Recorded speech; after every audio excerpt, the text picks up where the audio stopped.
No matter how much work I get done, work continues to pile up. I constantly fight with receipts from morning to night. Before I knew it, I was nearly 30. My ability to recover has slowly deteriorated. It happened while I was pondering such things on my way home from working on my day off. Seiichiro Kondo suddenly heard a woman scream and ran to the alley to see her begging for someone to save her as a portal was sucking her away. He ran and reached, and when they touched fingers, their bags were all that remained. He woke up next to the girl as the surrounding medieval bystanders cheered to the successful summon of their holy maiden. Sei took particular notice of a purple-eyed man with an aloof stare. Prince Urius offered his hand, telling the girl they'd been waiting for her. Sei, meanwhile, had accidentally been summoned as a consequence. From what they told him, this was the kingdom of Romani, home to a miasmic forest known as the Demon Forest. Miasma erupted from it once every 100 years, unleashing a plague. The only one who could purify it was the Holy Maiden. They utilized all the kingdom's knowledge to perform a parallel world summoning spell. Despite it being what they called an act of God, they apologized for involving Sei and bore full responsibility. The Prime Minister decreed they provide him with all the food, clothing, and shelter he needed. They asked the other worlder if there was anything else he desired. Hearing he could live his days out doing nothing, he thought this really was a dream. However, he still asked that they please let him work. After being a working member of society for 7 years, he completely internalized the corporate slave mentality and couldn't help answering the way he did. He stayed in a dormitory where many of the palace civil servants lived. He ended up taking a job at the royal accounting department and wondered if his skills would be sufficient in this world. Laying back, he hoped that girl was alright. Hearing knocks at his door, he'd be greeted by Norbert Blanc. Their boss had him bring Sei some documents and clothes. Norbert was quite friendly, seemingly golden retriever-like. He also thought Seiichiro was too much to say, and came to the same conclusion I did by calling him Sei. They used Arabic numerals here, and words translated automatically, so Sei was able to read with ease.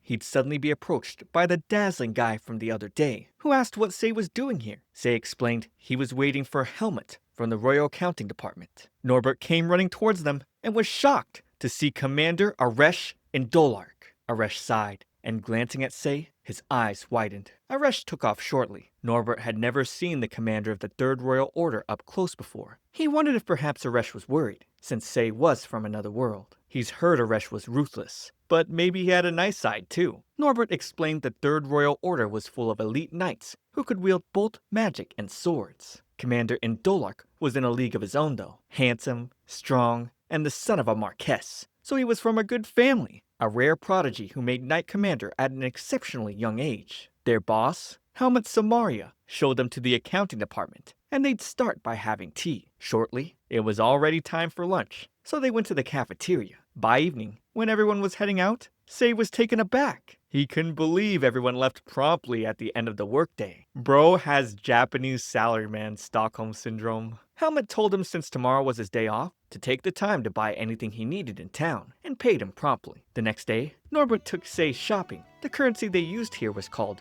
rula. 4 rula was about equivalent to 100 yen, or 64 cents in real money. Sei took notice of an abacus and decided to buy it. Looking at pens, Norbert told Sei they had pens in the office. However, Sei wanted his own. He wanted a pen with magic ink that didn't need refilling, despite its expensive price. He figured he'd have to work hard starting tomorrow to save up. The next day, the co-workers stood stunned, with Sei having come early, tidying up the place. Norbert would ask if he slept well last night, and even though Sei replied yes, Norbert couldn't make sense of it with the super dark bags under his eyes. Norbert gave him a nutritional tonic to take tonight to get good sleep. Sei was then alerted the Holy Maiden was calling for him. Urius scolded him immediately for being late, though she told Urius she was the one who asked for him without warning. Yua Shiraishi introduced Urius as the kingdom's first prince, who'd been looking after her here. Sitting and chatting, Sei asked what she intended to do from here, and she firmly answered she wanted to do her part as the Holy Maiden. There were a lot of people in the kingdom suffering, and she was the only one who could help. Prince Urius would suddenly get called away with an urgent request from his father, so he left things here to Aresh. Sei told Yua that while it was fine to have some sense of justice, she should give some thought to her situation and surroundings. Regardless of the duties of a holy maiden, she was kidnapped and summoned to work for people of this kingdom. He recommended she thought well about what that meant and be certain of the conditions before she acted.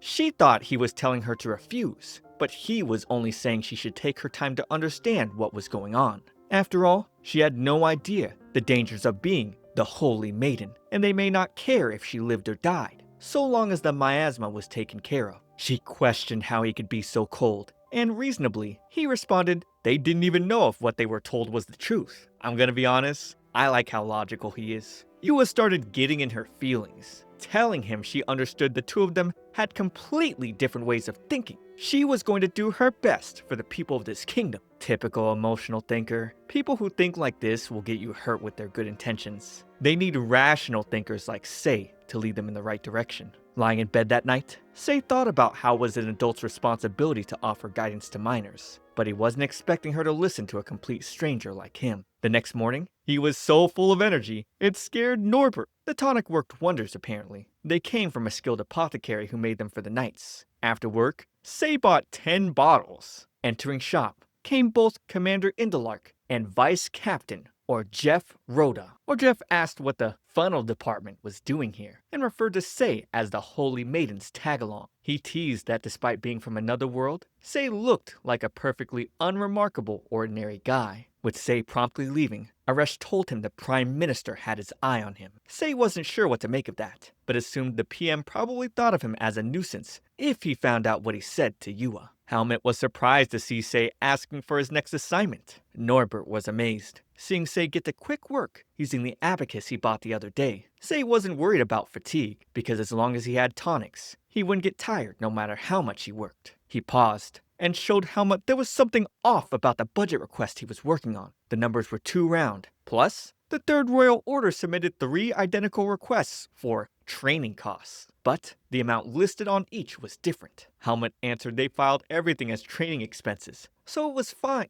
This pissed Sei off. He stopped Helmut from stamping approvals without examining each receipt carefully. Norbert assured him it was fine, but now Sei realized why they were called the funnel department. They literally acted like a conveyor belt for the Third Order. It was only an accounting department in name, when really, it was a front for the upper class to do as they pleased with national taxes. He knew there was no way things could run smoothly without a balance of income and costs, and needed to investigate how they were dealing with the shortfall of money. He told them from now on, they return any incomplete forms that had no written explanation of why. They needed to let the requesters know they wouldn't tolerate wasteful spending. Or Jeff would approach Aresh, letting him know how recently their budget requests were being rejected and returned. Hearing it had to do with the funnel department, Aresh took a stark pause. Spotting Aresh, Yua would run up to him, and Prime Minister Camille Carvada reminded her she mustn't run in the halls. She apologized, and the two made small talk about her classes. She thought her instructor was scary, but would probably be able to work harder if someone as kind and cool as him were her instructor. Or Jeff couldn't believe she was saying this about their heartless Prime Minister. Having looked into things, Sei could see all the deficits had been paid for out of the Demon Forest Countermeasures Fund of the defense budget. The Demon Forest miasma only erupted once every century. It would seem they've grown comfortable spending the money set aside for that. But if the miasma started causing damage, contaminating plants, spreading to animals and humans, that would definitely lead to a fall in tax revenue. The kingdom's coffers would bleed dry at this rate. A knight from the order came shouting, asking why they refused another budget request. They've loosened restrictions, but he still came every day to complain. Another knight came over to say there was trouble. There was an official occurrence of miasma. Sei buckled down and went harder to work, doing everything he could on his end. During a meeting, the Prime Minister read out the reports on disparity between national income and expenditures for the past 2 decades, as well as the specific amount spent by each department. On top of that, a calculation table for the total losses expected by potential miasma damage in the future. He asked Helmut about this. The knight from the other day argued with Sei again, and Camille came by, looking to offer Sei a proper position. Sei was intimidated. Camille likely had the same authority as the Prime Minister did in Japan. Camille hereby appointed Sei to assistant director of the Royal Accounting Department because of his excellent report. Both the wealth of Sei's information and his writing was impeccable. He hoped Sei would continue to serve their kingdom faithfully. Sei was sick of management. He wanted to work without responsibilities or restraints. Unfortunately, Camille took notice that he did indeed have management experience. His coworkers would later congratulate him on becoming their superior. That evening, he'd go out to buy more tonics because he ran out, and going to take another sip, his heart pulsed. He fell to the floor, and that's when Aresh would find him at the apothecary. The store owner told Aresh the royal errand runner came by today. Aresh didn't know who he was referring to until the man described the bespectacled civil servant with terrible bags under his eyes. Noticing Sei's overdose symptoms, Aresh would cast healing magic with a sweet melody. But Sei's chest suddenly felt hot due to magic sickness. It was because he was an otherworlder. The commander knew nothing good came from being involved with an otherworlder, but he didn't have much of a choice now. When Sei finally woke up, he'd find Aresh on top of him with his shirt unbuttoned. It was quite the healing process. Luckily, Aresh had suppressed his symptoms with the life force spell. Sei couldn't remember anything that had happened. Plus, given the scenario, he couldn't even think straight. The commander explained that his magic was too powerful for Sei, hence his magic sickness. From here on, he needed Sei's consent before doing anything more. At this rate, he might end up dying from getting crushed by the powerful magic. The treatment involved familiarizing the patient with the caster's magic. Though he didn't really understand, Sei didn't want to die. Mostly because of his work. This guy really needs a life outside of his job. As he accepted, Aresh took off his clothes, running his hands around Sei's body. Then, he'd kiss his patient. But this was only the emergency treatment, meaning they'd have to go all the way. Waking up the next morning, Sei felt fine, both mentally and physically. Looking at the time, he realized he was late for work. Before rushing off, he promised to thank the commander later on for saving his life. Aresh freaked out, especially considering the night they just had. While working, Sei was discomforted by the pain in his lower back. However, his mind felt clear, and he was in better shape than usual. His mind flashed back to the events of the previous night though, but he'd quickly shoved the thoughts away. Not everyone could use magic, which was why the Third Royal Order, known for their magical abilities, held so much influence in the royal palace. It finally clicked that the commander used his precious magic to save his life, and even went ahead to do something he really didn't want to do. Ayo, how did Sei repay him? By rushing out of the room the next morning without thinking, ignoring the man he spent the night with. Not even a box of sweets would be enough to thank Aresh. So, Sei asked Norbert what would be the proper way to apologize to someone of higher status. Norbert told him that at worst, he'd be locked up in prison. Luckily, Sei was an esteemed guest from another world, so he was safe. He then asked how much magic usually cost, and according to Norbert, he'd have to pay in gold coins. One gold coin was about 2.5 million yen. Holy, that's a lot, guys. Sei considered asking if he could pay in installments. During magic lessons, Yua asked Aresh why he wanted to become a knight, but he wasn't about to entertain unrelated questions. He didn't understand why the sensibilities of otherworlders were so different from theirs. Yua was a holy maiden who was clueless as to how to use magical energy. She had the crucial task of purifying the demon forest's miasma, yet she didn't have a hint of urgency. Typical teenage girl. Moreover, Aresh was pissed about the fact that Sei abandoned him for some so-called work. He would then head over to Sei's office and drag him off to meet Cyril Quelbus, director of the Magical Bureau. Aresh explained to Cyril that Sei had nearly died from an overdose and magic sickness. Going through the records, the director found it weird. He examined Yua, and she had no abnormalities. Since Sei was caught up in the summoning ritual, Aresh suspected he might not have received the blessings Yua did. So, he scolded Cyril for not examining Sei properly. Sei could see his own position. The kingdom might be taking care of him on the surface, but they'd be perfectly happy if he went and died on his own. Cyril speculated Sei had no resistance to magicules. These were a type of energy present in the air. They tended to be abundant in herbs, used as raw materials for medicine, making them likely the culprit in overdosing. But these magicules were also present in all types of food, so Sei should have shown symptoms earlier. Hearing that his meals were mostly made of vegetables, the doctor was stunned. How did he even survive off that? Well, Sei explained if he ate any meat, he'd suffer from indigestion. Now he figured it was due to the magicules. Moreover, he's always had a weak stomach, thanks to his unhealthy lifestyle and lack of sleep. He thought his indigestion was just normal. Even Ciro knew something was wrong with this guy in the head.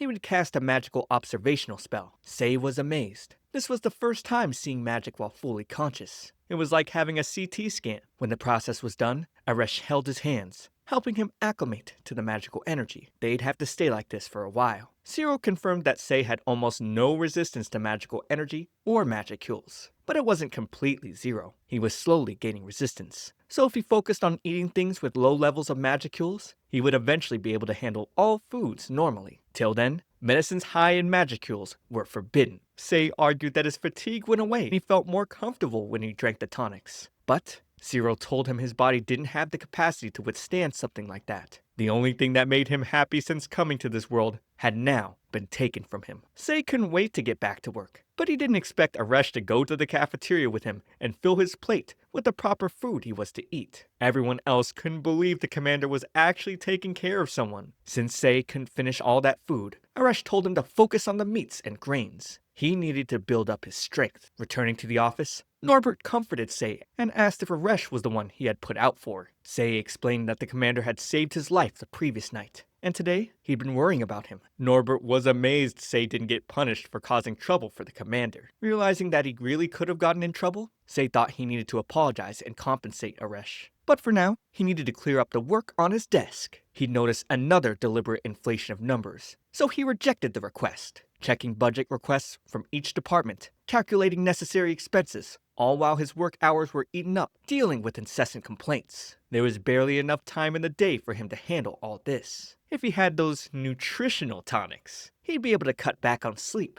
and get way more done. Realizing that the tonics were too strong, he thought about using something less potent. So, next time, he would ask the apothecary about it. Arash would then enter, looking quite upset that Sei was still working late. His rage was seething through because Sei wasn't prioritizing his recovery. The only reason he was fine now was that the commander had familiarized him with his magic. Maybe Sei wanted to do that night over and over again. Arash couldn't believe this fool was actually considering it, all because he wanted to take more tonics. Dragging him out, Sei stopped him, promising to go home and rest. He just wanted to take some work home, but the commander asking him to get changed wasn't what he expected. They'd head over to a restaurant, where Arash stuffed him with more food again. Sei then thanked him for yesterday and apologized for his rude behavior this morning. Arash scolded him for working late. He didn't understand why Sei was working in the first place. The kingdom already guaranteed his livelihood. There was no need for him to exhaust himself every day in the office. Sei answered that it was perhaps to establish his self-worth.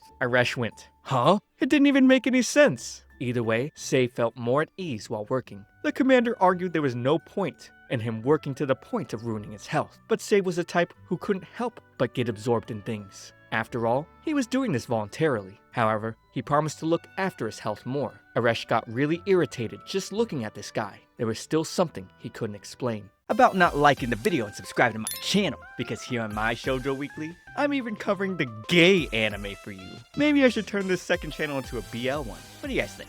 Well, if you're looking for more hour-long plus series outside of that, check out my completed series playlist on the main channel. You'll find tons of videos to listen to all day, so come on, subscribe to keep the bad thoughts away. This was the third time Arash had managed Sei's lunch. On top of that, the commander would take him out to the courtyard after eating and wouldn't let him go until the very end of his lunch. It was the same for dinner. Sei would get picked up after work, and Arash would take him out for a delicious meal and leisurely time. Even now, the commander served him a cup of tea, Sei's favorite flavor. For such a distinguished personage, Sei questioned why he was being so attentive to him. But at this rate, he wouldn't be able to finish all the work he planned, leaving him with only one choice: take the work home. If only it were that easy. Arash was waiting outside for him after work, suspecting he was up to something. But Sei made it clear he wasn't the type to waste his energy on pointless struggles. During dinner, he mentioned that he wanted to properly repay the commander for saving his life the other day. Arash didn't want anything, but Sei felt he needed to do something about this soon. Arash wanted him to spend his day off sleeping, but Sei had no plans for that. Instead, he wanted to learn more about this world by visiting the library. The commander argued that it was more important for him to get some rest. Also, he warned Sei not to take any of those nutritional tonics again. Smiling, Sei promised not to. After all, he nearly died. Arash's eyes widened, seeing his expression. He thought whenever Sei smiled, it somewhat alleviated the aura of exhaustion about him. But just after dinner, he'd catch Sei trying to get another tonic. Bro is an addict. Sei tried to explain that he was simply looking for an alternative, but Aresh wasn't buying it. He decided to order the store not to sell anything to him from now on. An abuse of power? Maybe, but it was for Sei's good. Sei would squirm in pain, suffering from a headache. So, the commander used his healing melody to relieve him. He then kissed Sei, saying this would be enough to take care of it. Sei had his share of romantic experiences, but knew their relationship was strange, even for another world. At first, he thought Aresh was the kind of man who couldn't abandon someone after picking them up. But yesterday had him thinking differently. Shaking the thought off, his mind shifted to the damage from the demon forest's miasma, which was progressing slowly but steadily. The Holy Maiden wouldn't be dispatched for some time. He wondered if purification was even something that could be done in a single attempt. Either way, he needed more information. At work, another budget request from the Third Royal Order came in. Without a second thought, he denied it. He wanted to start information gathering, but wasn't even halfway done with his work. Sadly, he'd have to put it off, as the Prime Minister requested for him. Camille wanted to know about the budget proposal he created the other day, and as he thought, Sei's mind worked in a very interesting way. While he couldn't deny his lack of knowledge concerning various aspects of budgeting, it was to be expected. Noticing that Sei hadn't asked about the Holy Maiden, Camille wondered if he wasn't worried about her. Sei, in turn, asked what Camille would do if, against his will, he was forced to go to an unfamiliar land where he met a child from his hometown whom he'd never seen before. Naturally, Camille would want to protect him if he had the means. Likewise, Sei thought the same, provided he had the resources, of course. But Yua was more valuable to the kingdom than he was, and was also under extensive protection. Camille liked that rational and cunning side of Sei. Conversations with him were truly meaningful for him, so the Prime Minister would call for him again if anything came up. Returning to his work, Sei decided to skip lunch, since he had some tea. He'd pass out in pain as Aresh walked in, thanks to the commander's healing. Aresh explained that magicules were incorporated into tea leaves upon production. From now on, Sei was forbidden from drinking anything he didn't specify. Now he couldn't even drink tea? Even on the comfy tea channel? Tough luck. During dinner, he wasn't pleased at all with what he had to eat. Regardless, thanks to Aresh, Sei got off work on time again. Still, he didn't understand what was commonplace in this kingdom, hence why he wanted to learn more. But his work hours were too hectic. He was a manager, so Aresh suggested he delegate his tasks to his subordinates. But being a manager was exactly why he needed to understand everything going on. Aresh usually left miscellaneous tasks to his vice commander, and they had no problems. Sei could see that explained why Aresh never spoke of the budget, despite how often they met. Sei felt this was all because of their difference in position and values. The noble commander Indalark couldn't understand the values of a lowly commoner from another world. So, Aresh asked why Sei had such an obsession with working. Why did he try to do everything alone, even if it meant taking tonics that threatened his life? Sei simply replied, "I work because there's work to be done." Aresh doubted that. He had heard Sei always came up with work that didn't exist, and readily took it on. Sei didn't deny it. Instead, he explained that the kingdom's finances were in dire straits. There was a need to fundamentally review and improve the current system. This was the first Aresh had heard of this. Sei claimed Aresh was indifferent when it came to financial matters, sparking his rage. The commander told Sei that his work had a negative impact on those around him. If someone in a leadership position jumped at every chance to work overtime, it flustered their subordinates and made the work atmosphere unpleasant. Those words struck Sei's heart. He promised to do his best to change, but he obviously had no intentions to do that. After dinner, Sei asked Aresh why he never brought anyone close to him to the restaurant. We'd learned the restaurant was started by a man who used to be a chef at Aresh's estate, and it was also his secret hideout. That's why he hadn't told anyone from the Third Royal Order about it. The following day, Sei's words weighed on his mind, causing him to notice that Harvey and Matthew weren't around. Even during his lessons with Yua, he kept thinking about what Sei told him. She'd call his attention, showing that she was done with the task. With this, he was sure she'd be able to handle the demon forest. Compared to Sei, she was unaffected by magicules, had magic energy, and was in good health. He felt he was comparing her to someone too weak. He ended the lesson and was about to leave when she asked him to have lunch with him. But he had plans to have lunch in the dining hall. Yua decided to head over there as well. Unexpectedly, she'd meet the commander with Sei. The three of them would end up on the same table, along with Norbert, who was dragged along. Poor guy. Seeing how Sei worked even when he didn't have to,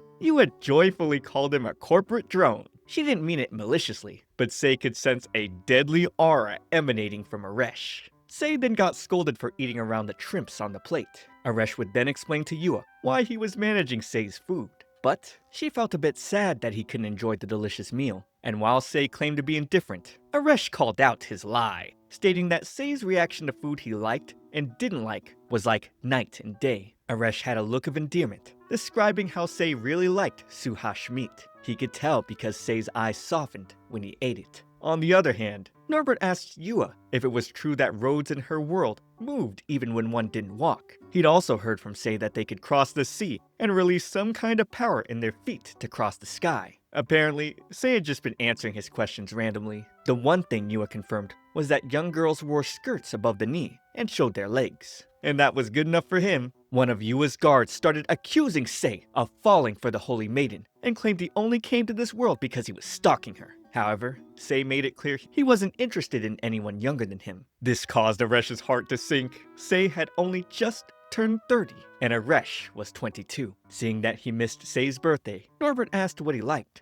offering to give him some tonics. Sei would have loved that, but Aresh wasn't about to let him have any. Suspecting that he was tired, Yua decided to use her healing magic on Sei, but Aresh quickly snatched him away, making it clear that he was the only one allowed to lay a hand on him. Over in a warehouse, Aresh performed some healing on Sei with kisses. He considered putting a barrier on Sei, but it would take a lot of magic energy. Sei's body would have to take all that, and then get familiarized with the magic at night. The next day, Orjef noticed fewer documents on Aresh's table. The commander had compiled a draft for their next expedition. He voluntarily did paperwork? Orjef could hardly believe it. Aresh then asked what reason there could be not to give someone younger the time of day. Now he was asking about love? The vice commander told him that people with large age gaps often had different values. Orjef wondered who the special girl was and wanted to go find her right now.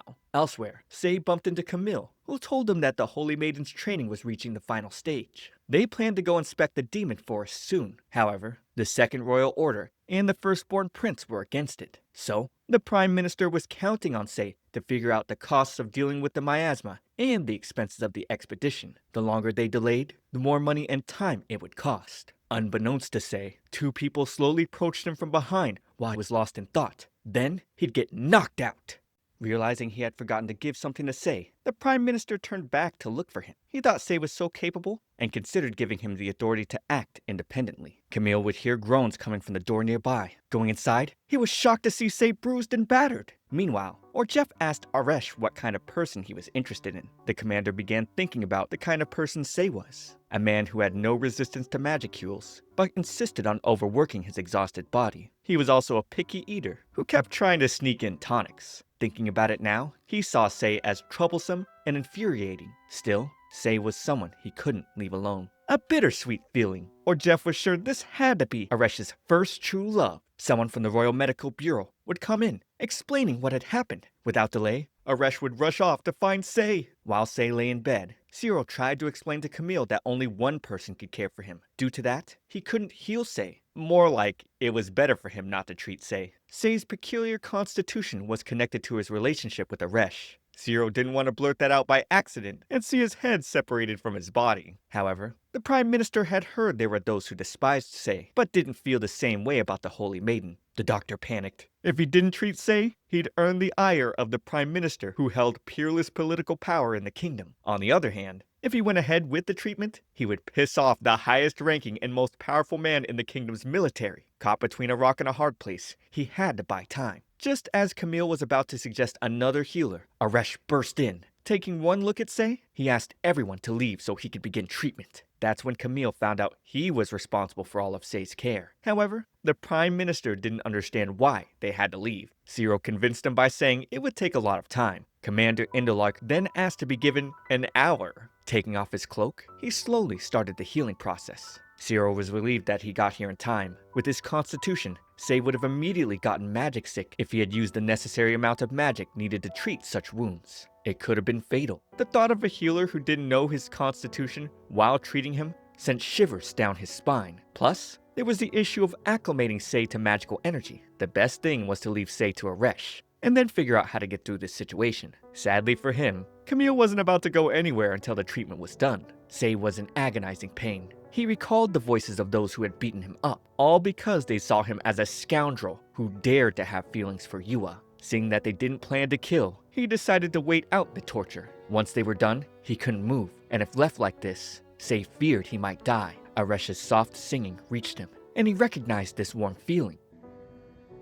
Oh! His eyes would open to the commander's face. Although he felt much better, his injuries were still severe. That's why Aresh needed to familiarize his magical energy during the treatment. He let Sei know this would take some time, and his dear workaholic apologized to him. Hearing those words and seeing how soft he looked, Aresh felt something. Then, he would go ahead to finish the procedure. After they got dressed up, Aresh asked Sei if anywhere still hurt. Though there was no pain, Sei noticed his voice was hoarse. Seeing that he was in the palace infirmary, he figured someone must have carried him here. So, he wanted to thank whoever that was. Aresh would then notice his glasses were broken, but it was still better for Sei than not wearing them at all. He also didn't want his clothes cleaned with magic. For him, this was perfect. His memory was hazy from when he got beaten up until his treatment was over, but he would never forget their voices. Two of them were men from the Third Royal Order who kept complaining about expenses. The other was the Second Order Knight who harassed him during lunch. Cyril and Camille would then come in. Aresh seemed startled, hearing that the Prime Minister was the one who brought Sei to the infirmary. For the Prime Minister to have brought him here and to be treated by the commander of the Third Royal Order, Sei realized this was an incredibly lucky turn of events. Aresh would then ask for details of what exactly happened. Shortly after, Orjeff told Harvey and Matthew that the commander was calling for them. The vice commander thought about how these two liked to storm into the royal accounting department over expenses. This made him wonder if they had filed a complaint about it. Entering the office, they immediately sensed Aresh's ominous mood, calling them by their full names.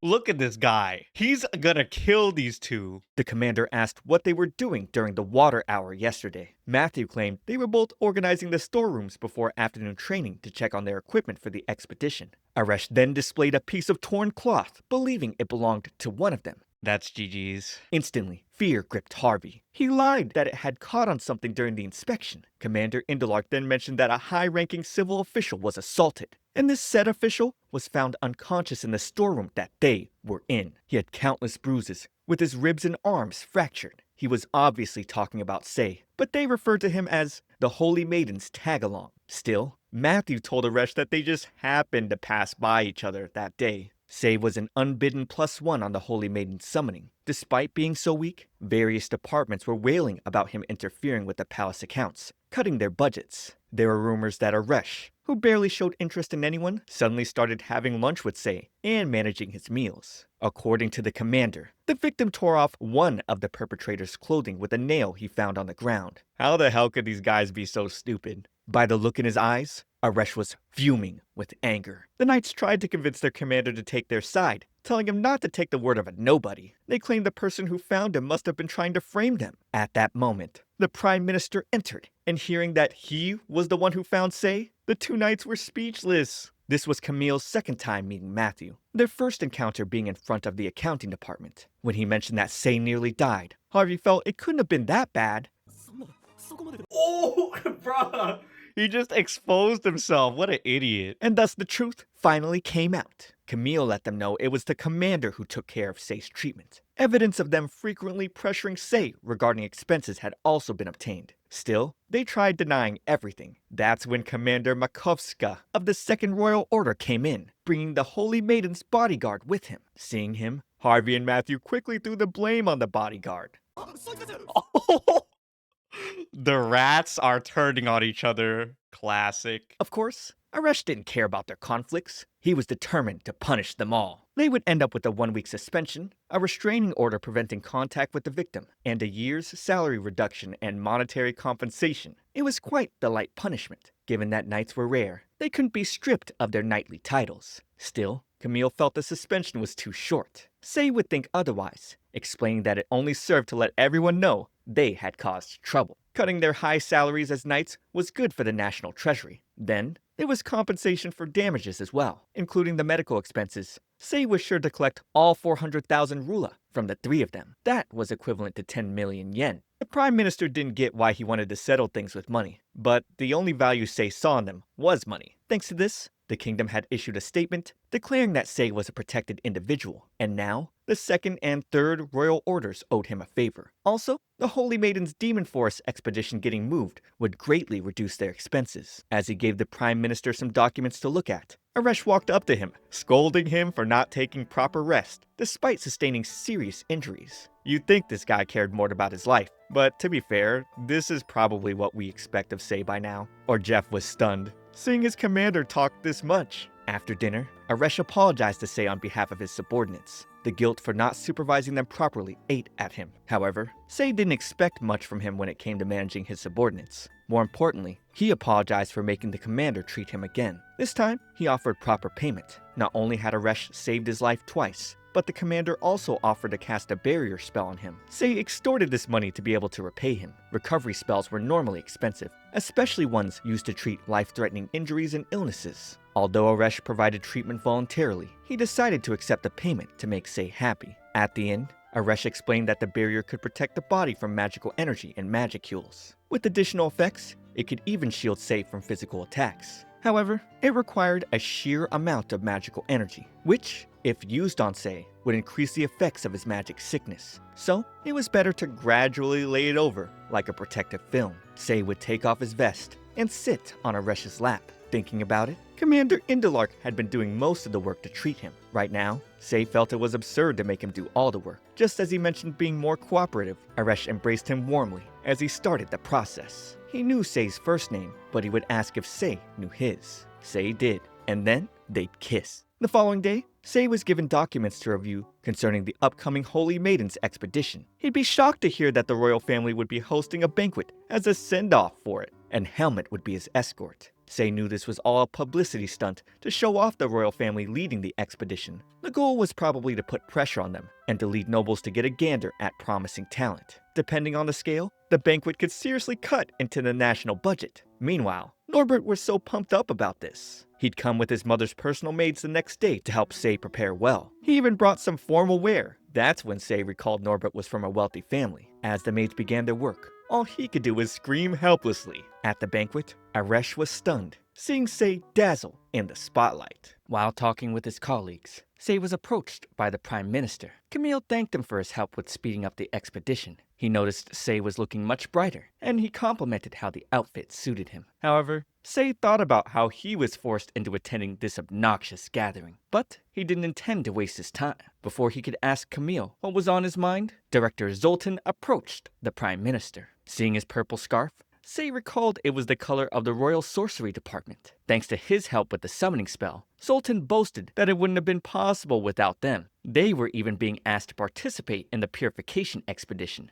and so he believed the kingdom was in more need of his department for their knowledge and ideas, as opposed to the Third Royal Order, who solely relied on brute force. Camille would then introduce Sei to him. Suddenly, Zoltan ran off and dragged Ist to come greet the Prime Minister. He and Sei would lock eyes immediately, and upon hearing that Sei was with the accounting department, he asked for money, but Sei would refuse. Obviously, Ist had no idea what kind of person he was. Ist then properly introduced himself. He was the assistant director at the Royal Sorcery Department. After that, he explained that their department needed a lot of funding. In other words, he wanted Sei to cough up cash for them. But Ist immediately got hit by Zoltan. Looking at the two of them, Sei could tell that Zoltan was focused on politics as a director, while Ist was focused on practical matters. He offered to consider Ist's request, but only in exchange for granting his own. Suddenly, Aresh grabbed him, shooting a fierce glare. Oh, what's this? Then, Yua would come running to the commander to get him. Aresh was supposed to follow both her and the king to make their entrance. However, he didn't feel a need for his presence, since this event was about the king and the royal family. In his place, Camille decided to go with the Holy Maiden. Aresh then questioned Sei about his face and clothes. Sei explained that he got the clothes from a friend in his department, and the same person brought some maids who did his makeup. But he assured the commander that the makeup was low in magicules. Still, it was making Aresh uneasy. Sei would try to get away, but Commander Indalark stuck to him like butter. Soon after, the king made his entrance, expressed concern over the miasma in the demon forest, and extolled the sacred ritual that summoned the Holy Maiden. Then, Yua would make her entrance, being escorted by the firstborn prince. Though she sounded a bit hesitant, she said she wished to do her best for everyone in the kingdom. Announcing the participants of the expedition was Urius, and he would be leading the charge. Seeing that there were far more operatives than expected, Sei was distracted, thinking about how to revise the budget. Unknown to him, his name had been called as part of the participants. When Camille told him, he was confused. Aresh thought this was inconceivable, so he decided to speak to the king on Sei's behalf. Urius would walk up to Sei, saying, "Even the frail Yua is going. Yet, a grown man like you wants to run away?" Aresh explained that Sei had no resistance to magicules. Regardless, the firstborn prince demanded that Sei go on the expedition. Camille would also speak up, letting Urius know that if Sei went, it was tantamount to suicide. But the prince refused to listen. He probably hated the fact that Sei sped up the expedition. Sei's participation wasn't part of the plan. That was why he wanted to connect with Ist and ask a favor, although he believed it would be most efficient to see the situation for himself. So, he surprisingly agreed to go. Stunned and speechless, Aresh stared at him, almost like he wanted to ask if Sei had gone mad. The expedition was set to depart in 3 days. The journey there and back would take 6. In the precious time he had before leaving, Sei decided to visit Norbert's home. This way, he could thank everyone for the clothes and makeup they provided. Of course, he had another purpose. He wanted to speak with Norbert's adoptive father. Luckily, Norbert was happy to make the arrangements. Since the banquet, Sei had been busy delegating his work to the right people. All because of Aresh, who always dragged him out for lunch and picked him up when the workday ended. Sei's only saving grace was the fact that he brought work home and secretly drank nutritional tonics because he recovered each time Aresh cast the barrier spell on him. Having the next day off, he'd have time to finish the work he brought home. Getting back, Sei was stopped by Aresh, who demanded to know where he had gone. However, Aresh already knew he went out with a colleague, so Sei explained that he had gone to thank Norbert's family. As for the work on his desk, the commander scolded him. Slamming the table, one of the tonic bottles revealed itself, causing Aresh's fury to grow more.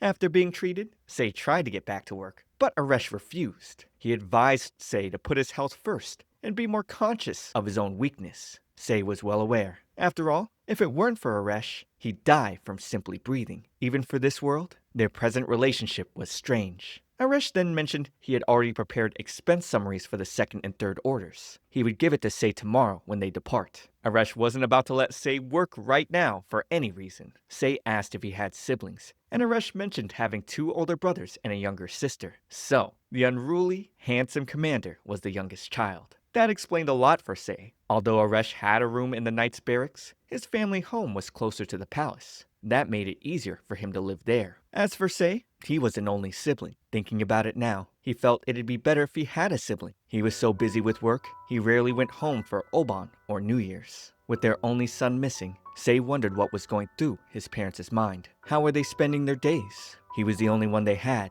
If he couldn't return, how would he take care of them in their old age? If it came to that, he hoped they'd get all the assets he left behind without a fuss. Seeing Sei's grim expression, Aresh held him tightly, singing his melody of healing. No matter how many times Sei heard it, it always sounded like a lullaby. The next morning, while looking for the carriage he'd ride, Aresh pulled Sei aside, telling him he'd be riding on horseback. The commander wanted to monitor him due to his low resistance to magicules. Sei wondered what was the point of casting that barrier on him so thoroughly last night then. He wanted to chat with the royal sorcerers while they set out. He had never ridden on horseback before, and he tried to let Aresh know it might not be a good idea due to his frail constitution. But the commander looked angry, all because Sei referred to him by his title. As everyone set out, Aresh and Sei would both be riding the same horse. Using the time, Sei started going through the document Aresh had put together. This was his chance to learn about the accounting methods of the royal order. Anything to make his work easier was always a good thing. Arriving at a lord's estate, Sei finally had some time to himself. Before he could go meet Ist, Yua would come to him, disrupting his plans. Shortly after, he met with Ist to discuss plans for raising funding for the Royal Sorcery Department. Ist was happy to invite him in.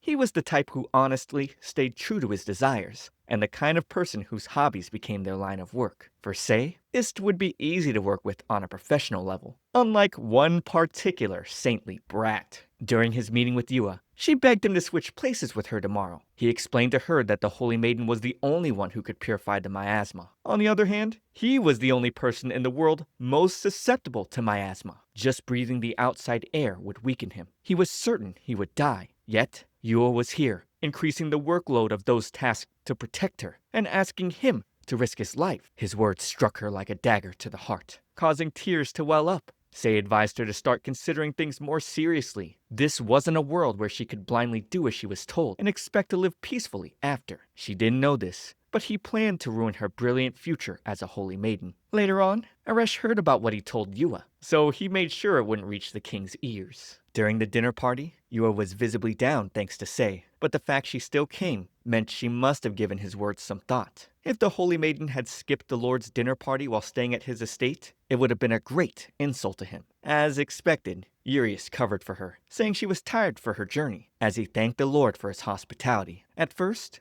Sei thought Urius was blinded by infatuation with her, but it seemed he needed to reevaluate his opinion of the prince. Holding Sei tighter, Aresh remarked, thinking Sei had no interest in the Holy Maiden. He could see he was mistaken. Sei definitely had interest in her. This made Aresh's heart clench. Afterwards, Sei figured it was about time for the commander to return to his quarters. But Aresh wasn't going to leave until he stopped working. He put his head on Sei's shoulder and asked him where he went before dinner. Sei figured he already knew about him visiting Ist. The commander complained about the way Sei always ignored him or postponed things with him while he was working.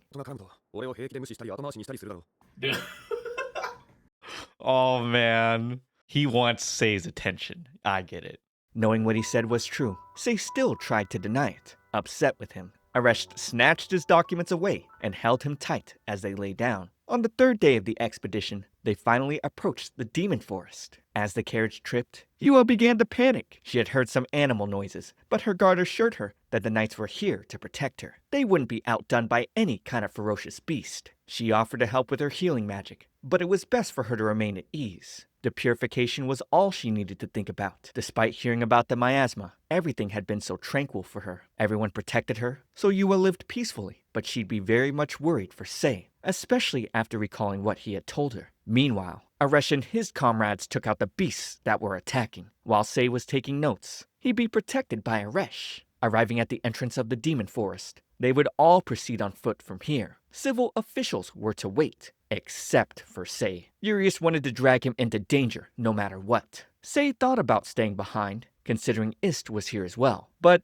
Ist couldn't even remember the favor he asked for. With no other choice, Sei agreed to go. Aresh scolded Sei severely. Regardless, the ultimate goal of this expedition was the Holy Maiden's purification. If her mental state became such that they achieved no results, it could be a huge financial loss. Sei couldn't rest easy until he verified things with his own eyes. Arriving at the source of the miasma, Yua began chanting her spell. In the middle of it, a sharp pain struck her, causing her to pass out. But Urius would catch her just in time. Then, Sei asked Ist how far the purification had gone. Hearing that it was just 30%, it meant they would need to organize at least 3 more expeditions. Considering how hefty the costs were, he was hoping to do this in one go. Looking at Yua, he could tell she was at her limit. The commander would come by, scolding Sei for leaving his side. Sei explained that he asked Ist and the Royal Sorcery Department for a favor, but Aresh claimed his Third Royal Order had more experience when it came to magic. As Sei explained that they were short on manpower, Sultan stormed into the conversation, demanding an explanation. He hadn't heard a single thing about this, because Ist didn't even bother to tell him.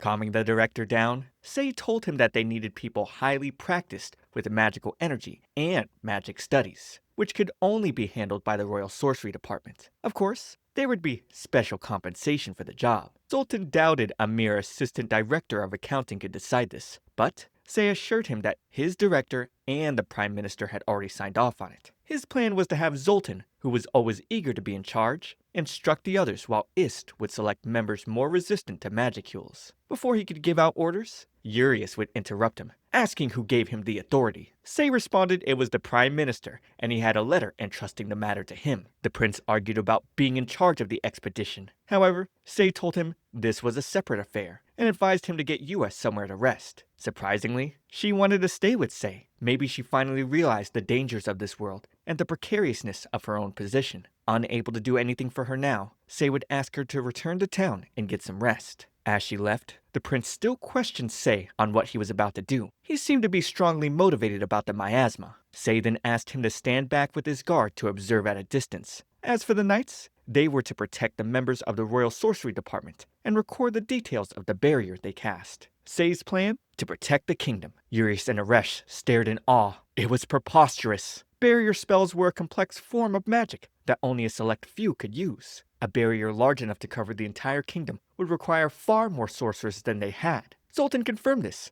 saying they only had 8 here who were capable of casting the spell. Nevertheless, Sei claimed they only needed to think of it the other way around. Knowing the root of the miasma, they just needed to shift their perspective and seal it at the source. The sorcerers would then surround the tree and begin their chanting. Following this, Sei and Aresh analyzed the plan. The barrier would be cast approximately 3 meters in radius around the tree, after which they would determine the concentration of miasma inside. Then, they'd plant various flora around the area to determine how long it would take for the barrier to weaken. In the end, once the Holy Maiden finishes the purification, they'd cast the barrier again, station guards around the forest, and have the spell reinforced regularly to prevent any miasma leakage. Aresh was left speechless. He had never considered something like this until Sei showed up. Sei figured it was probably due to the Holy Maiden. Few bothered to consider other, more time-consuming solutions when an easy one was available. But with this method he had come up with, there would be no need to summon Holy Maidens from other worlds again. The kingdom could take care of its own problems. Granted, the Holy Maiden was a symbol of hope to the people, and an ace up the kingdom's sleeve. Convincing the king that one was no longer needed would take more work. As Sei stood up to get more work done, Aresh dragged him back to bed. Not again. He'd been exposed to miasma today, so it was time to reinforce the barrier. Even the knights with high magical resistance were feeling unwell. Yet, Sei was fine, thanks to the barrier. He couldn't tell when it started, but he had grown aware of the commander's feelings. As Aresh slipped his hands into Sei's shirt, he tried to stop the commander. He didn't see the need for this, especially since only physical contact was needed to familiarize him with the magic, not acts of pleasure. Suddenly, Ist walked in on them. Oh, well, that's awkward. Staring at him in the most threatening way possible, Aresh commanded him to leave. But Ist remained. He recalled sensing the commander's magical energy from Sei back at the banquet. It was odd for someone with no magical resistance to emit another's energy. Seeing the situation, Ist's curiosity was satisfied. Or so they thought. With an oblivious expression, he'd stupidly ask, "Can I stay here and watch?"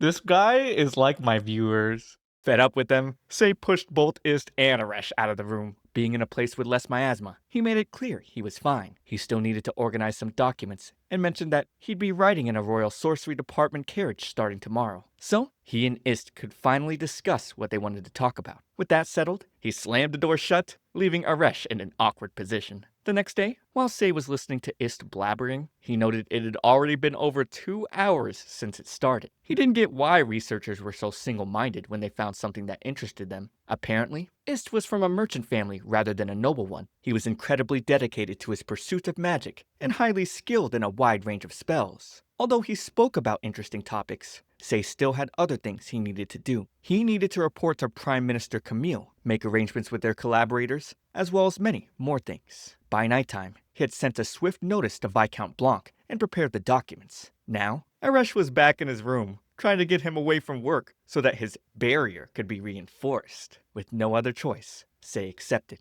It was true that he couldn't afford to collapse now, and Aresh was thinking about him more than he expected. Without the commander, he'd definitely be dead. Still, there were things he needed to prioritize at the moment, so he couldn't address Aresh's feelings. He'd need to think about them properly once everything was over. Aresh then told Sei he didn't plan on letting anyone else take care of him. Look at this man, he's so obsessed. I don't plan on letting anyone else take care of you. Got it? Ooh. Of course, Sei's life still depended on the commander familiarizing him with magical energy, and because of this, Arash said he couldn't leave him. This was his way of making his intentions clear, which was also the most efficient. Sei asked if the commander had ever considered that he might harbor negative feelings towards him, but Arash didn't, because he saw Sei as a man who prioritized efficiency. It was clear he valued outcomes more than the words and actions of others. He knew Sei so well, and knowing Sei couldn't give an answer now, he was going to take advantage of that. After all, it was the most efficient method. Later on, Sei would meet with the king, who happened to be Norbert's biological father, as well as the king of the Romany kingdom. The king spoke of his endeavors during the expedition, which he had read from the report received from Viscount Blanc. Urius had no idea about this. Sei explained that he became acquainted with Viscount Blanc, who worked with him in the accounting department, for the sake of the kingdom, and by extension, the royal family. The Viscount commissioned him to conduct experiments regarding the long-term effects of miasma damage. Even if Norbert was illegitimate, the king still entrusted his own son to the Viscount. It was clear how much the king trusted him. Sei also mentioned that after consulting with Camille, they concluded that they ought not unnecessarily worry the king. However, he humbly apologized for failing to report until after he had results. The spread of the miasma had been halted temporarily, though how long the barrier would last was a factor. As long as they periodically sent sorcerers to recast the spell, the blight of the miasma could be considered resolved. Some nobles fought back, claiming this was absolute nonsense. Some sorcerers would come in, distributing the financial reports, comparing the cost of summoning the Holy Maiden and all of her estimated expenses for the next 50 years to casting and maintaining a barrier for the same amount of time. The difference was fivefold. Sei's plan was way more efficient. Regardless, Urius would accuse Sei of trying to belittle the Holy Maiden with financial scheming. He claimed she was a national treasure. The nobles would join in, berating Sei. Arash was boiling with anger, ready to give him a piece of his mind. Then, Yua finally spoke up, saying she wanted to go home. She would do her best as the Holy Maiden, but once that was over, there'd be nothing left for her. So she begged to be sent back to her world. Despite the prince trying to assure her, she didn't see any reason they'd need her once the purification was complete. With her looking to Sei, he let her know the role of the Holy Maiden would no longer be needed in the future. But as of right now, there was no way for them to return to their world. Hearing this left Yua falling to her knees. She screamed out, wishing it weren't true. What about her family? She missed them. But all the foolish nobles could think about was how the Holy Maiden was vital to their world. Sei wanted to distribute the next document, but they'd blame him for putting the Holy Maiden in distress. You'd think the way they were reacting, that they weren't the ones who dragged her here against her will. Standing up, he mentioned there might be a way to send them back with further magical research. Looking over to Ist, that was his signal to come in, and Zoltan definitely couldn't stop him. He began explaining what was needed for the parallel world summoning spell, but his blabbering got to be too much. Sei would then present a proposal to expand the Royal Sorcery Department. In summary, they had decided to start a research project under the department that aimed to return 2 people, including the Holy Maiden, to their original world. Additionally, the proposal factored in the personnel required for monitoring the miasma. Camille and Arash would defend Sei from both sides, denying the nobles any chance to argue back. In other words, with Sei's proposal, the kingdom would trade the legend of the Holy Maiden for advanced magical technology. Plus, there wouldn't be additional financial burden to the kingdom. Sei could see Aresh's expression came off like, "Aren't I useful?" Like he was some big smug cat who wanted to be petted. Yua would rush to Sei, asking what she should do. Until then, he believed it was best for her to remain here until the purification was finished. And after that, she wanted to leave the royal palace and come work at the same place as him. That was the last thing he needed. So, he suggested she look for a church or clinic, which were way better suited for her. Approaching Yua, Urius would try to convince her that staying at the royal palace was better. He didn't get why she wanted to leave, but she made her intentions clear, even offering to return all the accessories and dresses given to her. With still a lot more to do, Arash asked Sei not to push himself too hard. At the market, Sei went to collect an item from a 12-year-old boy named Sigma. He was ambitious and clever, the kind of person Sei would want in the royal accounting department. As Norbert came looking for him, Sei gave him the abacus he had come to pick up. With this, Norbert would be able to do calculations faster, and Sei offered to teach him to use it. Sei's workload had only increased since the expedition. He no longer had time to double-check the accounting department's math. Arash had told him he needed to be training the next generation, and although Yua still lived in the palace, she spent most of her days visiting the church. They needed to finalize the plans for the miasma observation project before the purification was done. With that in mind, they'd have to arrange the next expedition carefully. Norbert then mentioned that his father had been promoted from Viscount to Earl. Now, he was the son of an Earl. I don't know why that matters since he's technically royalty. He teased about his connections to get a promotion, but hearing that Norbert could be his boss, Sei couldn't wait, though his expression said otherwise. Either way, he was happy to see how well his colleague was doing. Apparently, Arash had asked for Norbert when they got back from the expedition. When he returned, he looked so pale, Sei was worried. What had happened was, Arash's call was to warn him to never prepare an outfit for Sei or stay the night with him again. The commander swore to do everything himself. ああ、聖一郎を家に泊めたり、晩餐会の衣装も用意したと聞いた。はい。今度からしなくていい。お前は何もするな。あれの世話は全て俺がする。 Dang. Arash says he wants to pick all Sei's outfits. Getting back, Norbert tried to get Sei to teach him how to use the abacus elsewhere. But Sei quickly caught sight of knights in front of his room. Entering the room, he couldn't believe his eyes. His documents, his pen, everything was gone. Arash would show up, letting him know that he had bought a house. So, Sei was going to move in. The commander assumed Sei was in dire need of his care, and would most likely die without him. お前も引っ越す。 Oh, look how proud this man is. He literally just bought Sei a home for him. With them living together, there'd be nothing to worry about. They moved all of Sei's things while he wasn't there. Sei finally realized Norbert had deceived him. Arash ushered them to go there now, and despite Sei's reluctance, Arash assured him this was the most efficient way. Sei got pouty, knowing Arash was using the magic words to make him do whatever he wanted. Shortly after, they arrived at a huge mansion. The butler, Valtam, and the maid, Milan, would introduce themselves. As Arash guided Sei to his room, Sei mentioned he had never lived with a butler and maid before. However, Arash advised him to just pretend like he was staying at an inn. Getting to Sei's room, it was incredibly large, so lavish that it made him uncomfortable. For Arash, this was nothing incredible. It was just a small, simple mansion for the two of them. Sei remarked that there was a difference in values. Looking at the table, he was so happy to see his pen and documents. At least, it'd be easy for him to work here. Soon after, Arash asked what kind of place he lived in before this. Sei told him it was an ordinary dormitory-style apartment with a single room. It only served as a place to sleep. As for the kind of house he was born in, his parents lived in a two-story home. The first floor had a living room, a changing room, and a bathroom, and the second floor had 3 bedrooms. Sei's was on the southernmost side. They also had a yard just big enough to hang their laundry and futons. Arash felt it was quite tiny. Well, Sei's country was a small one without much land, so it was normal for him. Arash would take his documents away, telling him to put work on hold for today. There were more important things to tend to. Seeing that they had 3 days before the expedition, Sei told him the barrier was very effective with 1 night of casting. He didn't see any need to do it now. Despite that, Arash would push him down, reasoning that spreading the casting over 3 days would be less strenuous on him. In turn, he'd be better prepared for the expedition. Sei couldn't argue against such reasonable logic. Before the commander could get down to it, they'd hear a knock at the door. Dinner was ready. Sei was saved, but Arash was furious. From a single bite, Sei loved how delicious the food was. The cook, Pavel, was glad to hear it. He was an apprentice to the owner of the hole-in-the-wall restaurant. Meanwhile,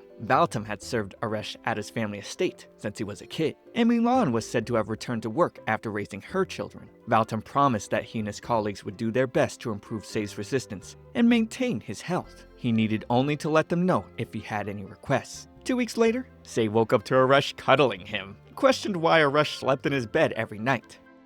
Yo. Yo.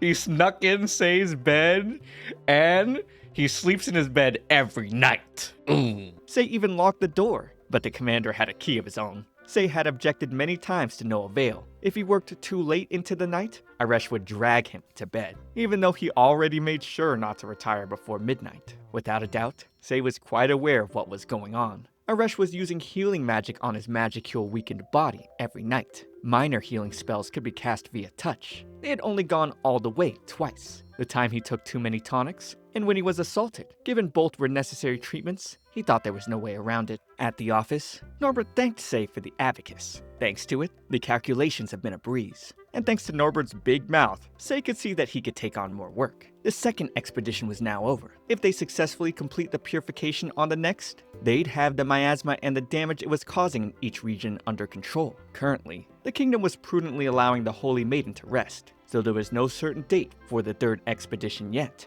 Nevertheless, it was bound to depart within a month. Next, Sei thought they'd need to get a budget approved to fund the research for their return home. Even after delegating his work to some of his subordinates, there was still a lot to do, and if he took work home, he couldn't get much done, thanks to his top. Still, they were making such smooth progress because Aresh was coordinating with other departments in advance. Thinking about it now, Sei realized returning home would mean leaving Aresh's side. He really needed to seriously think about things soon. Suddenly, he'd received word that Camille was calling for him. In the Prime Minister's office, Aresh questioned why Camille was sending someone from the accounting department to the church. However, the person in question, Sei, had already agreed. They took a seat, and Sei explained that he was going to the church to investigate because they had yet to submit their income and expenses report. Despite that, Aresh saw no reason why he specifically had to be the one to go. Camille saw no other person who was more suitable than Sei. Aresh pointed out that the church housed sacred relics. Several barriers were cast on them, and the magic concentration there was high. The likes of Sei had no business there, but Camille would argue that he survived the demon force without any issue, not knowing it was all thanks to Aresh. He told Aresh that as the commander of the Third Royal Order and the son of an earl, he should be more aware of his power and influence. Aresh's favoritism towards Sei was troubling. On paper, Sei was planning the miasma countermeasures on the Prime Minister's orders. But if Aresh sided with him on top of that, Sei would gain enough political power to breed unnecessary resentment. Sei would be commuting to the church for a month. Hopefully, any dishonorable rumors about the Third Order would die down by then. Sei didn't see it as a bad deal either. If he could secure the church's cooperation, they would make great strides towards the miasma countermeasures and relocation magic research. Back home, seeing how Aresh cast off his commander persona, Sei thought he looked childish. Aresh dragged him closer, and seeing that his hair was still damp, he'd use magic to help him dry it off. The commander assured he wasn't angry, but he didn't understand why Sei kept choosing to go places that were dangerous for him. The church had a special barrier around it, and above all, the act of prayer released magical energy. For Sei, it was a hostile environment on par with the demon forest. Regardless, he had no choice but to accept. So, he'd ask Aresh to make sure he was safe. 99% of the Romani people were monotheistic and worshipped the god of Abrin. The church was 30 minutes by carriage from the Romani palace. It had about 15 clergymen, even including the caretakers in the orphanages run by the church. The staff still numbered under 20. It was such a large church that it was probably safe to assume some of its operations were outsourced. Feeling nervous, Sei walked towards the entrance, reminding himself that Aresh had applied a very thorough barrier. He'd meet Celio and introduce himself, but the kid had no plans of helping the old man. Dang. Sei got hit with the Unk status treatment. Sei wanted to speak with a priest or someone in charge of accounting, but Celio claimed everyone was busy. Sei made it clear that he was here on official orders from the royal palace, but that didn't make a difference. He was obviously not welcome here. Celio let him know that no one here would work with him. Since he could do whatever he wanted before leaving, Sei headed to the library. Picking a book, he saw the management was terrible, so he got to work. He reviewed their income and expenses from prior years, but so much of them were unclear based on the old accounting department standards. Sigvold approached him, asking what he was doing here, and after Sei explained, Sigvold was shocked to hear this. Sei also told him that Celio asked him to do as he pleased. He wasn't given a guide. Hearing that it was Celio, Sigvold asked him to come to the reference room. He would then introduce himself as the priest here at the Romani Royal Capital branch of the Church of Abrin. He'd been away at another branch for a few days, hence he was unaware of the situation. Then he told Sei that this was where they kept important documents and literature valuable to the church. Outsiders weren't permitted to view them. When Celio came in, Sigvold asked who instructed him to meet Sei. Celio told him it was Bishop Mattius. But before uttering another word, the priest reprimanded him for not guiding Sei properly. Sigvold mentioned that certain areas were restricted within the church, but neglecting to tell Sei which areas demonstrated their naivety. Everything here was without a lock or caretaker, just like this unguarded library. Seeing him off, Celio told Sei he'd be watching him starting tomorrow, and then he stormed off angrily. Returning home, Aresh was at the door waiting, pointing out that he was late. Luckily, Sei was fine, and his mood was good too. the commander would take him so they could take a bath. He'd also recast Say's buried there. The last thing Say was expecting was to take a bath together with Aresh. But here they were. He could hardly call his experience at the church comfortable, but he'd be going back the next day. After all, it was his job. Say thanked Aresh for the barrier and promised to try to be home earlier, starting tomorrow. It wasn't just Aresh, but everyone in the mansion was worried about him. That was why Say needed to be back safely. This time around, he wasn't alone. Celio scoffed, not happy to see Say was back. Even being laced with Aresh's barrier, Say could feel the stifling magicules around him today. Celio hated that Say was increasing his workload. That should really be Say's line though. If their branch had submitted their income and expenses report on time, there'd be no need for this investigation. Celio didn't seem to care though. He believed the church existed outside of the kingdom's authority. Say couldn't believe this was their attitude after being designated as the kingdom's primary religion and receiving subsidies. Not gonna lie, if I was running this country, I'd cut off all funding and send their pious asses back to poverty. Say asked to meet whoever was in charge with the church's accounting, and was shocked to learn Brother Sir Piano wasn't here. He went to a meeting in another town with Bishop Matthias. This was the second time the bishop came up. Say knew something was fishy. He had gotten used to working at the palace, but the church had a completely different feel to it. Say suddenly felt a splitting pain in his head, and Celio explained there was a barrier around to keep anyone from messing with the statues. Say figured he had to be careful. Celio stood proud, ready for them to begin the next explanation. He sure liked to talk a lot when it came to matters of the church. The bell tolled throughout the entire area, signaling it was mealtime. Celio knew they had no choice but to feed Say since he was here. But Say was already well prepared with his own lunch. Leaving Celio to run out of embarrassment, Siegfried would find Say working after his lunch, and the two would take a walk to the flower garden created by the Holy Maiden before the last. She said that flowers soothed the human heart, and she cared for this garden herself. Say remembered from reading about her in the records that she became a nun on the outskirts of the kingdom. She must have settled down at this church after fulfilling her duties. Siegfried would suddenly bow before Say, thanking him for doing his utmost with the Holy Maiden to save the kingdom. Say assured him it wasn't so grand, that he just happened to come along with Yua as a normal person with no power whatsoever. However, Siegfried took this as divine revelation bestowed upon them by the goddess Abram. Say wondered if this is what it felt like to have a mission unconditionally thrust upon you and high expectations placed on your shoulders. Back at the accounting office, Norbert was slacking off big time,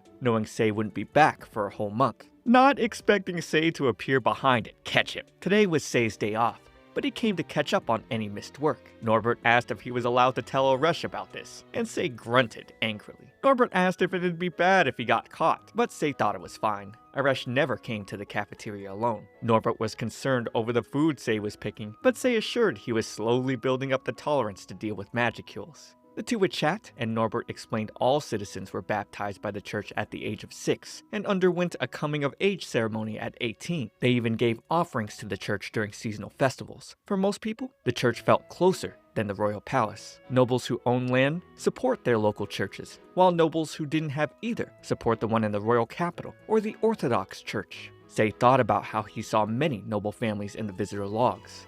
Apparently, a lot of positions in the church were held by nobles, so Siegfried was likely one as well. The only ones allowed to work in the church were those who graduated from the almshouse or nobles with lots of magical energy. That's because they needed a lot for prayer ceremonies and sacred relics. No wonder Say felt so uncomfortable at the church. It radiated with magicules. If it weren't for Aresh's barrier, he might have collapsed on the first day. Siegfried would find Say working on his own again in the church, meaning Celio left him behind again for lunch. The two would talk about how Celio didn't seem to like Say. Siegfried explained Celio's always had an inferiority complex towards nobles and civil servants. Say figured if they assigned him the boy knowing that, the church must feel strongly about the royal palace. Of the monks in training, some had no families, and the majority were commoners. They instinctively rejected anyone from the royal palace. Siegfried wanted to assign Say another guide, but he couldn't go against the orders of Bishop Matthias. The church was open year-round. Their jobs and lives here were intertwined, so they learned as they worked every day. Being raised in such a closed-off environment from a young age was bound to instill a biased set of values in them. Out by the garden, Siegfried would learn Say had no resistance to magicules, and thus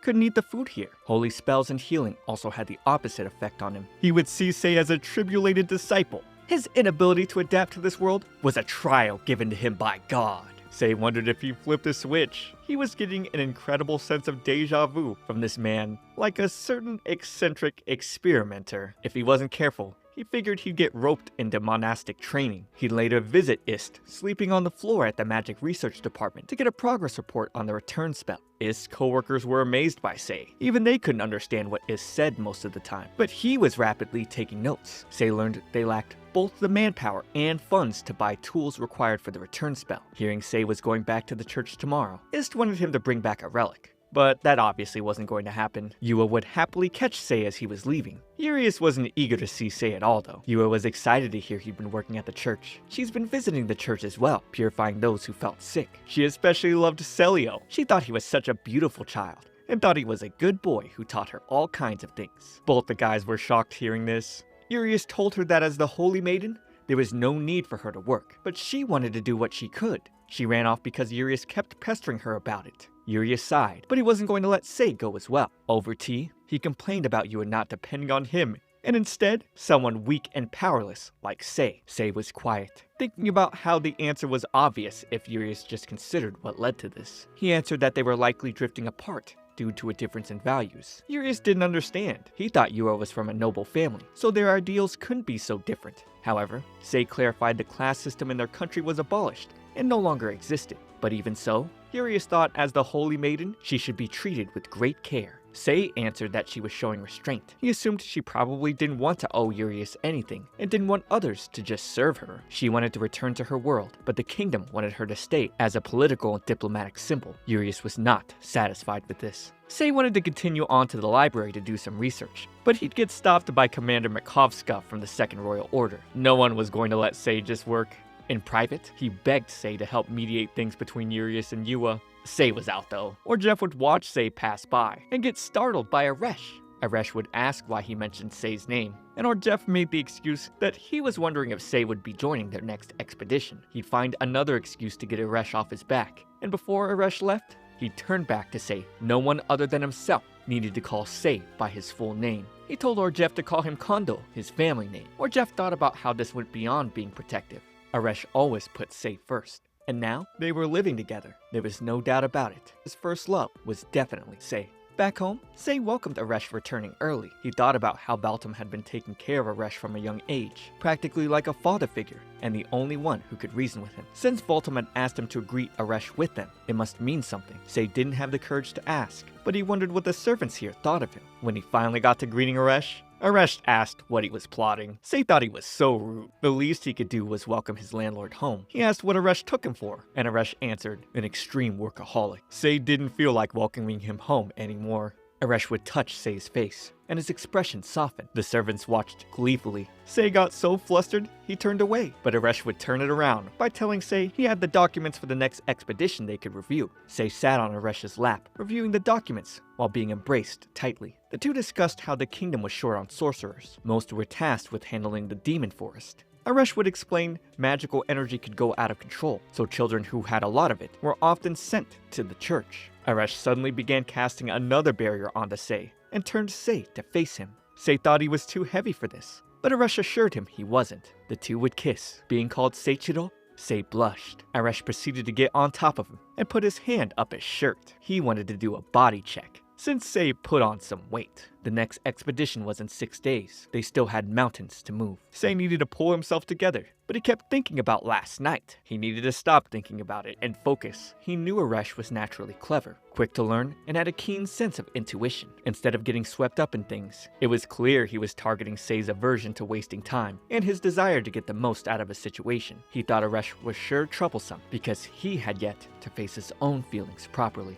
Once again, Celio could barely hide his irritation at the sight of Sei inside the church. He complained that he couldn't get any work done with Sei constantly around. Sei, for his part, wouldn't have minded being left alone either. But it seemed Celio had decided to monitor him properly this time. Before long, one of Celio's colleagues arrived and instructed him to help out at the almshouse. Grumbling that he didn't see why he had to assist some tag-along from another world, Celio nevertheless left Sei behind. Later, at the library, Siegvold listened as Sei explained what had happened. Offering to retrieve Celio himself, he asked Sei to return to the other room, but Sei insisted on accompanying him to the almshouse under the guise of investigation. After all, Celio could keep an eye on him there. The almshouse housed 28 children. Say had learned that much from documents he technically wasn't supposed to be reading. Siegvold called him shameless, though it seemed more like Say's natural curiosity than anything malicious. The priest explained that the church cared for children only after they turned 12. After that, they either trained to become monks or entered civilian trades. Many without families became apprentices under craftsmen. Say was surprised they weren't encouraged to pursue roles that utilized their magical energy. Siegvold clarified that many of the children struggled to control their magic.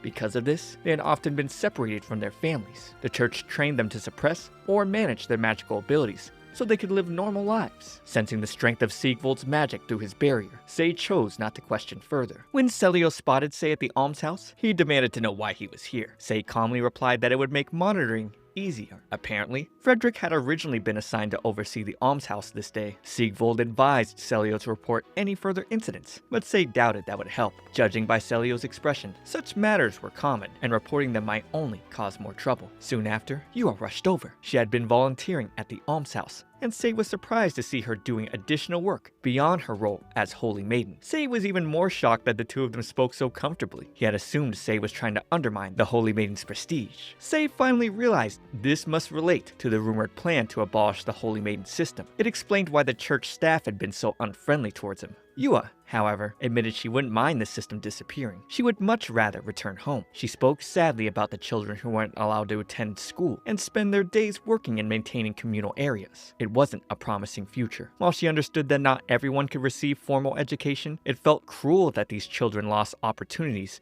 simply because they lacked families. Sei cautioned her against comparing this world to Japan, but even so, wasting human talent due to birth or circumstance was a loss for any nation. Ignoring magical potential was an even greater waste. Yua wondered if they could do something. Celio admired her kindness, but insisted the almshouse lacked both funds and time. Still, Yua knew Celio once had dreams of his own. It was wrong to abandon hope entirely. Sei proposed a gradual solution. Change couldn't happen overnight, but perhaps they could establish a small private school within the church. It would provide accessible education, improve public trust, and even attract more worshippers. Classes could rotate in shifts, so children could both work and study. Materials could be shared to reduce costs. As Sei laid out his ideas, something flickered in Celio's eyes. Hope. He even suggested involving the royal family through scholarships to nurture gifted children for the kingdom's benefit. Energized, Celio rushed off to ask the children about their wishes. Later, Sei met with Camille and confirmed that both the bishop and the church accountant were currently away. That made it easier to review financial documents. From what he gathered, there were signs of embezzlement, though the almshouse staff and trainees were innocent. Camille noted that Siegvold was famous not only for his powerful lineage and abundant magical energy, but also for his unwavering faith, which made it difficult for nobles to manipulate. Magical energy was a valuable resource, and children born with excess power often trained at the church to control it. The Prime Minister was pleased to hear Sei was building magic resistance. He joked that Sei had managed to restrain the famously unyielding Siegvold, like chains binding a black beast. Sei dismissed the metaphor. If he was anyone's chain, it was Aresh's. And unlike Siegvold's metaphorical chains, his were tangible and fragile. More people had begun noticing Aresh's attachment to him. Camille warned Sei to be careful. When Sei described his plan for a private school, the Prime Minister praised his foresight and promised to prepare an economic projection. Then, he asked bluntly what Sei intended to do to the kingdom. Nothing, Sei replied. He had no attachment to the realm. He simply wanted to make it easier to perform his duties. The Prime Minister chuckled. It was a pity, he said. If not for Aresh, he would have gladly taken Sei under his wing. In the halls, Sei was startled when Aresh approached him with a serious expression. Aresh insisted they prepare stronger barriers for Sei, as he would soon depart on an expedition. Though Sei disliked the implication, Aresh had the next day free, and no intention of wasting it, swooping Sei up like he was a princess. バカを言うな。俺がお前に触れ Oh!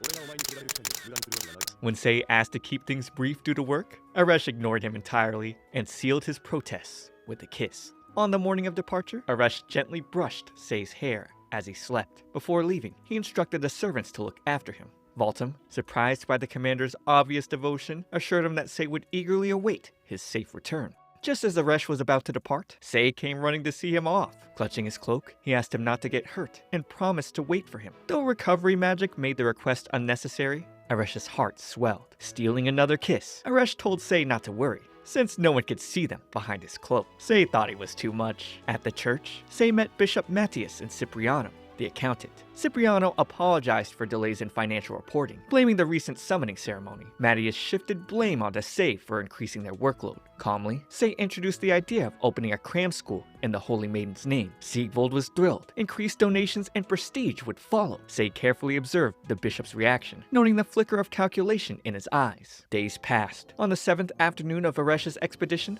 the church erupted with excitement. The Holy Maiden had successfully purified the miasma. Returning home, Sei learned that although the expedition had ended peacefully, Aresh had diverted to subjugate a herd of beasts spotted nearby. Voltum handed him a letter. Aresh urged Sei not to overwork and to take care of himself. Relieved, Sei skimmed the page until one line caught his eye. "I hope you fall to slumber with my soul." Confused, he asked Milan for clarification. She explained that for a knight, the soul represented one's deepest feelings. In other words, Aresh was saying, "I hope you fall asleep thinking of me by your side." Sei's face flushed bright red at the realization. Dang. 3 days after the return of the purification expedition, Yua met with Sei, and she thanked him for the great work. With his dazzling charm, Sigvold specially thanked the Holy Maiden, leaving her speechless in the face of his beauty. The three of them would go to the flower garden to chat.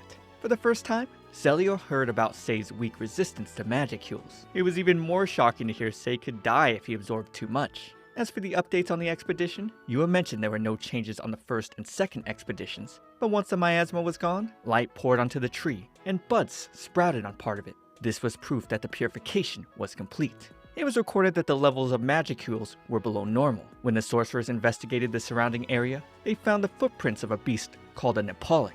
That was the monster Aresh had gone to take out. Even Sei knew it was more efficient to stay out rather than return. Regardless, his worry for Aresh only grew. Flashing back, he had received a letter from the commander, telling him that their hunt was taking more time. But there was no need to worry. Sei only needed to make sure he was in good health. He thought of Aresh as a smart and talented man. Though he was a cold beauty with a way of speaking that made him seem mature, he was surprisingly childish at home, and sulked if he didn't get any attention. Whenever Voltum scolded him, he always wore a guilty expression. When there was work he didn't want to do, he'd cling to Sei even more, as if smothering his reluctance to go. That was why he took this sudden subjugation mission. Sei knew the commander wanted his praise. Now that they were apart, he couldn't help wondering how he managed to live before meeting Aresh. The next day, Sei would meet Sigma. The little boy was in a tough spot, looking for a job because his boss had hurt his hand. Seeing this as the perfect chance, Sei asked him to make more of those calculators. He needed 30. Sei asked him if he ever thought about going to school. After that, he met up with Ist, who began asking if he had brought a sacred relic.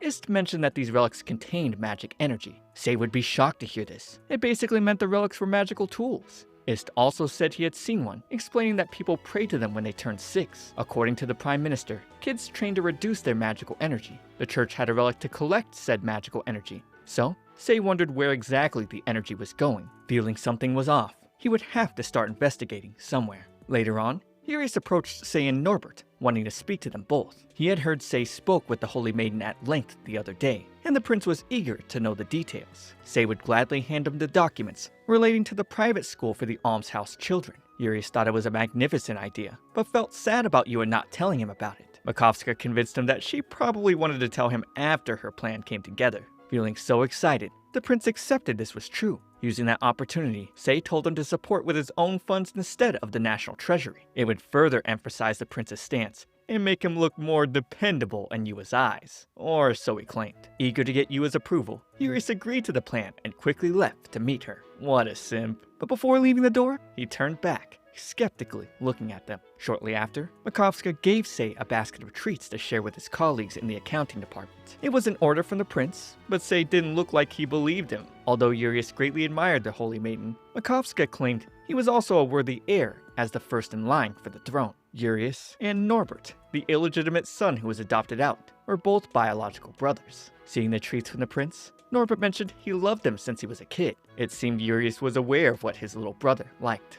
Following that, Sei got more information about the relics from Norbert. The fact that these relics could absorb magical energy was only known by the royal family and the bishop. It was basically a state secret. Once the energy was collected, it was used for the barrier that protects the royal capital from magic beasts. The barrier around the capital was special, being that it could even repel magic attacks from other countries. Sei figured the barrier had to be constantly replenished with energy, and that was where the church came in. Their sacred relic had a magic tool embedded in it to convert the prayers of the people into offerings of energy. After much research, he had learned 3 things. First, the church was collecting the magical energy of people's prayers and storing it in a sacred relic. Second, that the magical energy was being used in the barrier defending the church. Lastly, the kingdom gave support to the church, including a provision for magical energy. Furthermore, it seemed some of this magical energy was being used in summoning the Holy Maiden. However, there is no record of the exact amount spent in the process. Since this was generating money, Sei needed more detailed information on it.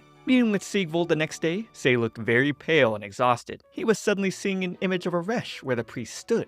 Yua and Urius, who was dressed strangely, then approached them. Excited, informed Sei that the prince was going to help support the cram school. He was here to check out the almshouse in secret. As Sei expected, men in love move fast. Upon reaching the almshouse, Sei was shocked to see Sigma, but since he was here, it would help to better explain things to their sponsor. Celio then came by and was shocked to hear that Sei had recruited Sigma from a street stall downtown. Sigvald then told Celio that this was the kind of person Sei was. It was better for him to judge with his eyes than believe the talk of those around. Surprisingly, Ist showed up as well. He was here for prayers, or in other words, to observe the supply of magical energy to the sacred relic. Sei would then introduce Ist to Sigvald. Seeing how Ist struggled to comprehend what a handshake even was, Sei couldn't imagine what Zoltan had gone through. You would then ask to join them in prayer. Apparently, she usually attended prayer when helping at the almshouse. Hearing this, Urius suddenly grabbed her, his eyes full of fear. Yet, the proper words to say escaped him.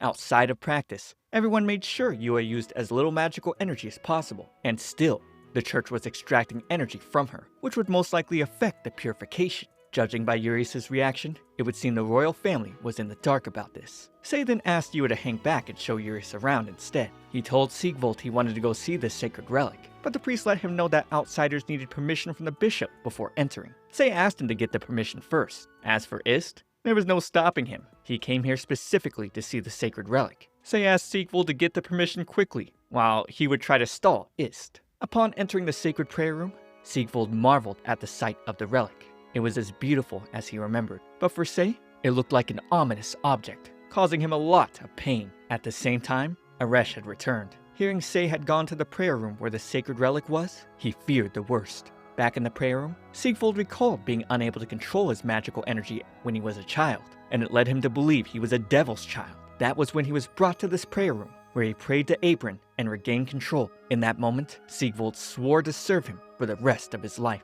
Sigma then noticed the way they were praying was different. Ist took notice of it as well. This method absorbed too much magical energy, which could disrupt the body's magical circulation and make the children lose control. Suddenly, they sensed the magical energy of a kid about to overflow. Ist tried to stop it, but it was too late. In that instant, the energy shot out, aiming straight for Sei. Hearing the explosion, Aresh knew something terrible had happened. Sigvald was there, protecting Sei. He had made it just in time. Regardless, Sei had passed out. Examining him, Ist saw that his barrier was gone. He'd kissed Sei, leaving the others shocked, but it didn't work. What did he think that was going to do? Sigvald wanted to take Sei to the infirmary, but Ist warned he'd die if that was done. Ist told Sigvald he should sleep with Sei. Sig went flush. He wasn't prepared for that. He had cast a magical barrier on Sei earlier, without knowing he had no resistance to magicules. With Sei experiencing acute magic sickness, he needed to acclimate him to the magical energy quickly, using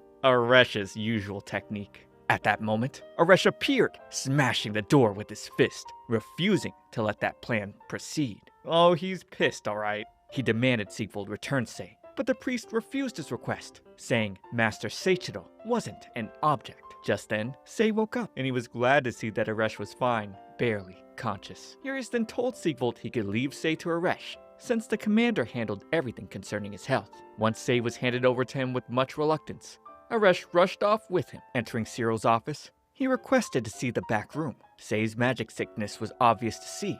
However, there was also a chance it was something else. Ciro noticed Aresh had taken too many magic energy recovery tonics. Bruh, the tonics again? In his current state of relying on medication, using enough magical energy to treat Sei would take too much out of the commander. Despite knowing that, Aresh was determined to go ahead. Leaving the room, Ciro could only hope he wouldn't be too reckless. The air around Sei was hot, his head and body throbbing with pain. It reminded him of a time he had the flu. He didn't get any rest until he collapsed from the fever. Even though he wasn't able to go into the office, he was still getting work files. and his fever spiked to 40 degrees. Right now, it felt like his consciousness was more faded than it was back then. He felt nice and warm, and a soothing feeling like he was soaking in a hot spring wrapped him. This was a feeling he could remember. Opening his eyes, he saw Aresh glowing on top of him. The commander reprimanded him for being so reckless. His anger rose. Not only did Sei not write him letters, but he also wound up collapsing into another man's arms. Holding his face softly with tears in his eyes, Sei responded, "Welcome back." Moved by those soft words, Aresh would wrap him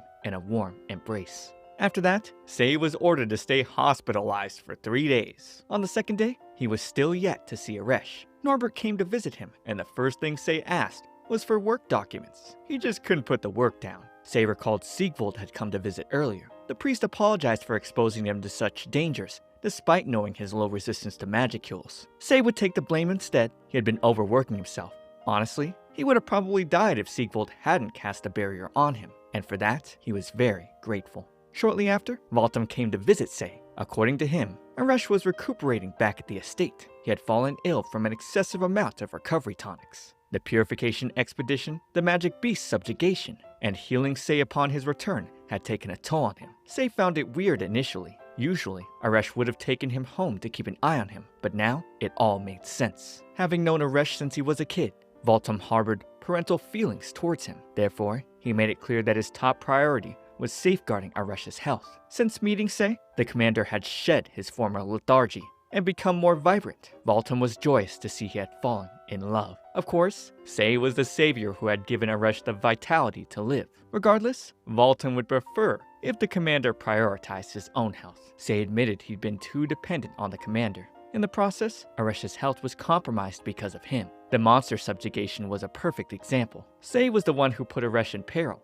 and for that, he'd humbly apologized to Valtam. The butler knew Aresh had decided to subjugate the magic beasts purely to impress Sei, but even if it meant incurring his resentment, Valtam was determined to protect Aresh's health. Sei would do well to remember that many would be at a loss if he were to fall ill. The next day, he was feeling much better, and thanks to being a civil servant, he didn't need to worry about the bill. Aresh wasted no time coming to meet him. For someone who is bedridden, he looked alright. Sei figured the commander kept him hospitalized in order not to see him in that state. Moments later, Ist and Sigma came in. Apparently, Ist had invited Sigma to come see the sorcery department, and they were working together to make the magic tool they had talked about in the church. Sigma was so thrilled. He thought he'd never get this chance. On the other hand, Sei was regretting the fact that Ist beat him to the punch. Giving Sigma's ingenuity and drive, he hoped the boy would attend the private school and eventually work at the palace. Sei wanted him for the accounting department. Too bad for him. Ist would then show him the prototype of the device, which could be used to measure magical energy. Sei was eager to hear the details, but best believe Aresh wasn't about to let him get into work. Fortunately, Sigma wrote a simple summary of the materials and mechanism they used. Grateful for that, Sei hugged him dearly. Aresh couldn't believe his eyes. Seeing Sei show such affection to someone else wouldn't leave his memory for a while. Meanwhile, Sei couldn't decide whether to have Sigma in the accounting or sorcery department. Refusing to let him do anything concerning work again, Aresh put him in a headlock. More drama would unfold as Sigvald came in, seeing what Aresh was doing to Sei. He tried to step into the matter, but the commander slapped his hand away. Sei told him not to worry about it, and eventually, Cyril had to step in to calm down Aresh. Sigvald was glad to see Sei was in good health, though Sei's gaze made him a bit flush. Before leaving, he asked Sei to let him know if he could be of any help regarding what they spoke of the other day. When the priest had come to visit him, he revealed that the ball of magical energy that flew their way wasn't an accident. He had learned this from Urius. The prayer and incantation the children used that day were both noticeably different. It wasn't the usual words of prayer they used, but one that consumed far more magic than necessary. Ist had tried to stop it, but someone intentionally triggered an explosive surge from the child, who lost control and shot it at Sei. The only one capable of such a thing was none other than Cipriano. Dang, they make him look so evil here. Sei suspected he might be trying to cover up the embezzlement, but with no definitive proof, Sigvald had been quietly conducting an investigation. No matter the situation, he promised to testify fully and truthfully. While Sei was hospitalized, Cipriano submitted the income and expense report, bringing his temporary assignment to church to an end. The servants welcomed Sei and Aresh back home. Afterward, Milan served them some snacks with hot cups of tea. Staring at Aresh, Sei couldn't see any similarity between him and Sigvald. There was nothing left for him to do at the church. As for the private school, Urias and Yua were handling the project with his support. Regarding the finances, Sei simply submitted the report to Camille. Following that, Sei and Aresh noticed they both lost a bit of weight. Sei was getting the proper rest he needed, but it seemed Aresh wasn't. The commander said he was fine and apologized for worrying him. Sei was quite worried when he went to subjugate the magic beast after the purification expedition. But did Aresh know that? Sei offered to do anything within his capacity for Aresh to show gratitude for having his life saved. He was willing to do just about anything. Of course, quitting his job was not an option. So, Aresh asked Sei to change the way he spoke to him. He wanted Sei to speak to him more normally and affectionately, similar to how he did with Sigma.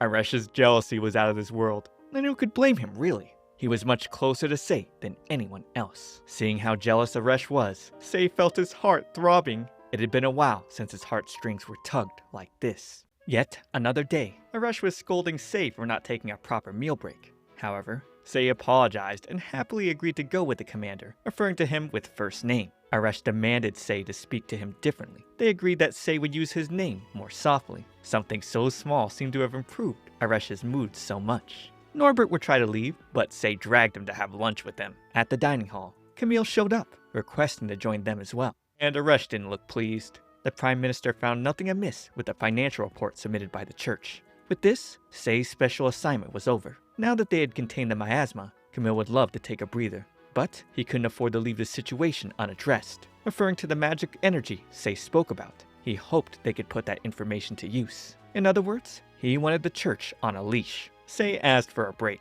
Besides, when it came to political maneuvering, he was clueless. He agreed to submit the results of his cross-checking of the accounting department's records against a list of nobles, who allegedly didn't make donations. However, he asked the legal team to handle the matter of anyone whose name had been erased. Regarding the magical energy collected by the chapel, the sorcery department was currently developing a tool capable of quantifying the amount of magic necessary for the barrier spell. Once the efficacy of the device was confirmed through various organizations, Sei would be able to provide Camille with the final product. Camille praised Sei's magnificence. If Sei ever grew weary of the Black Beast next to him, he was happy to help. And by Black Beast, he meant Aresh, of course. Sei's ability to maintain a professional detachment to his work was admirable. He seemed invested. And why wouldn't he be? Now that Sei's life had been targeted, he was compelled to see this to the end. For that, he had to drag the inner workings of the church into the light. Staring at him with deadly eyes, Aresh demanded that Sei explain the details of what they were talking about. A week later, Sei went back to the church for matters concerning the private school. Celio would stop him, telling him to get permission, but Sei already got that from the bishop.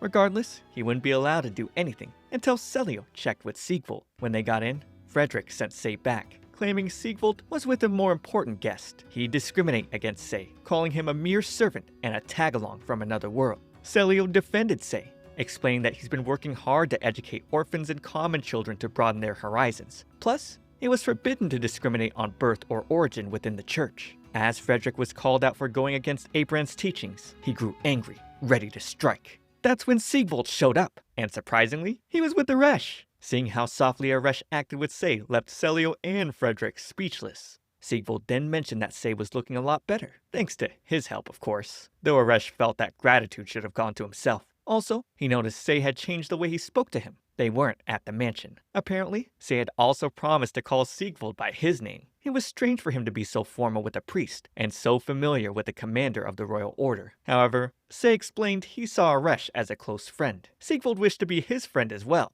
Sei reminded him that their ranks were so different, but Siegwald argued that all humans were equal before God. Nevertheless, Aresh wouldn't let Sei be taken away from him. After that, Yua and Urias showed up along with the other children. They were on their way to pray. Urias suddenly dragged Sei aside, questioning why Aresh was here. But Sei told him it was a long story. Then he asked why Yua was here for prayers. Urias mentioned that something had been bothering him. With the purification complete, he was watching over her as he kept an eye on things. Sei wondered if this had to do with the barrier. Urias wondered if he knew about that. But of course, Norbert gave up that info. Plus, only members of the royal family and the bishop knew about the magical energy used to maintain the barrier. Urias told him there was no trace of Yua's magical energy in the pool used for the barrier. Only then did he realize Sei had roped him and Yua into a scheme. As a matter of fact, Sei had never shown an ounce of respect for him. According to Sei, the people of his country usually said, when needed, make use of anyone at hand, even your parents. Is that really a Japanese saying? Urias agreed to it. Together, they'd all go to uncover the truth. Getting to the prayer room, Sei handed Aresh the device used to measure magical energy levels. Conducting such an experiment was unfit for the church. Its members complained.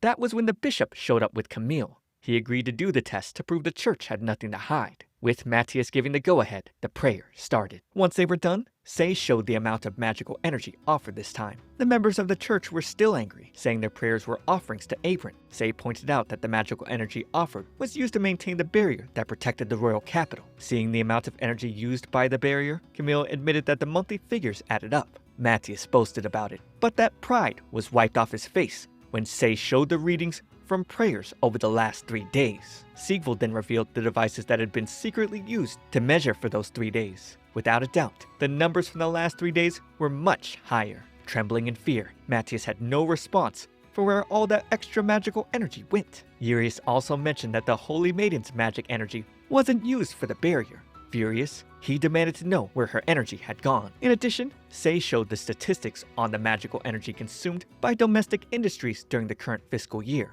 Upon investigating the suppliers responsible for the energy, there were several identities whose existence couldn't be verified. Still, he found it strange when comparing the magical energy purchases from the non-existent vendors against the surplus. A slight excess remained unaccounted for. As expected, Matthias seemed clueless about this. Sei would confront Cipriano, asking what he was using all the magical energy for. Finally, Cipriano's true color revealed itself.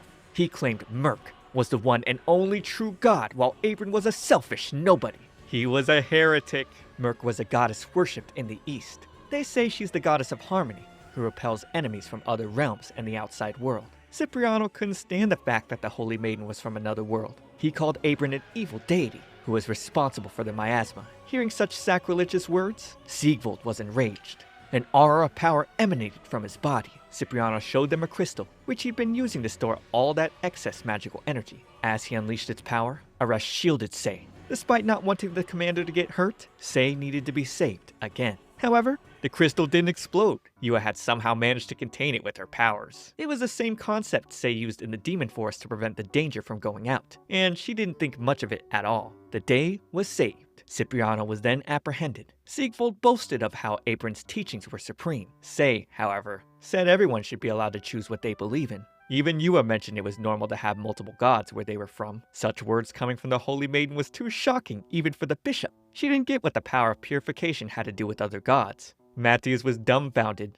Besides, the Roman kingdom didn't prohibit other religions. In Japan, where Sei came from, they believed in the concept of multiple gods. They believed in nothing and everything, which is why they didn't deny anything. At least, he felt Merc existed. But that had nothing to do with forgiving Cipriano. Embezzlement of donations and magical energy, attempted murder, and destruction of property. To top it off, Cipriano committed these crimes in the presence of the royal family, the prime minister, and the Holy Maiden. And there were still more. Posing as a believer of Abram would be charges of fraud. There was also blasphemy and treason against the royal family. Yeah, this guy's done for. And they definitely didn't forget Bishop Matthias as well. Sei's work at the church finally came to its end. Matthias was exiled to the borderlands, and Cipriano would spend the rest of his life in prison. Yes! A month later, Sei met Sigma visiting the sorcery department. Sigma had received permission to frequent there, and he was also attending the new private school. Due to an unexpected influx of applications, the school had expanded its classes beyond their original plans. Also, Urius and Yura were surprisingly getting along well. Makovska offered Sei to become a civil servant directly under the prince,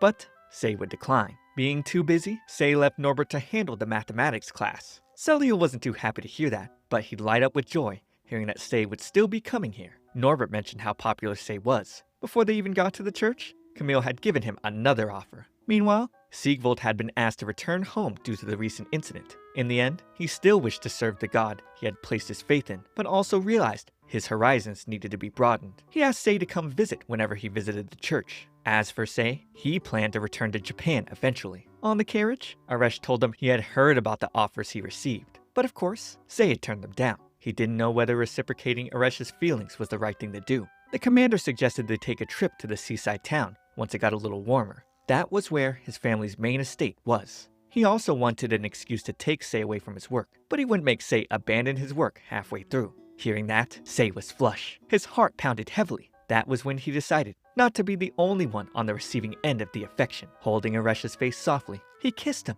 and made up his mind to discuss their future together. Getting home, Aresh prepared kararapui, a dish from his homeland, eaten during celebrations. Sei was flustered. Matters of romance weren't spoken so openly in his homeland, though Aresh said it didn't seem like that in his letter. This was the first Sei had heard of this so-called letter. Turns out, Sei had written a letter, but never actually gave it to Aresh. Either way, the commander read it. Valtam was the one who gave it to him, while Sei was hospitalized. Embarrassed, Sei demanded the letter to be returned, but Aresh refused, insisting it was his to keep. Wow, what a nice ending to this series.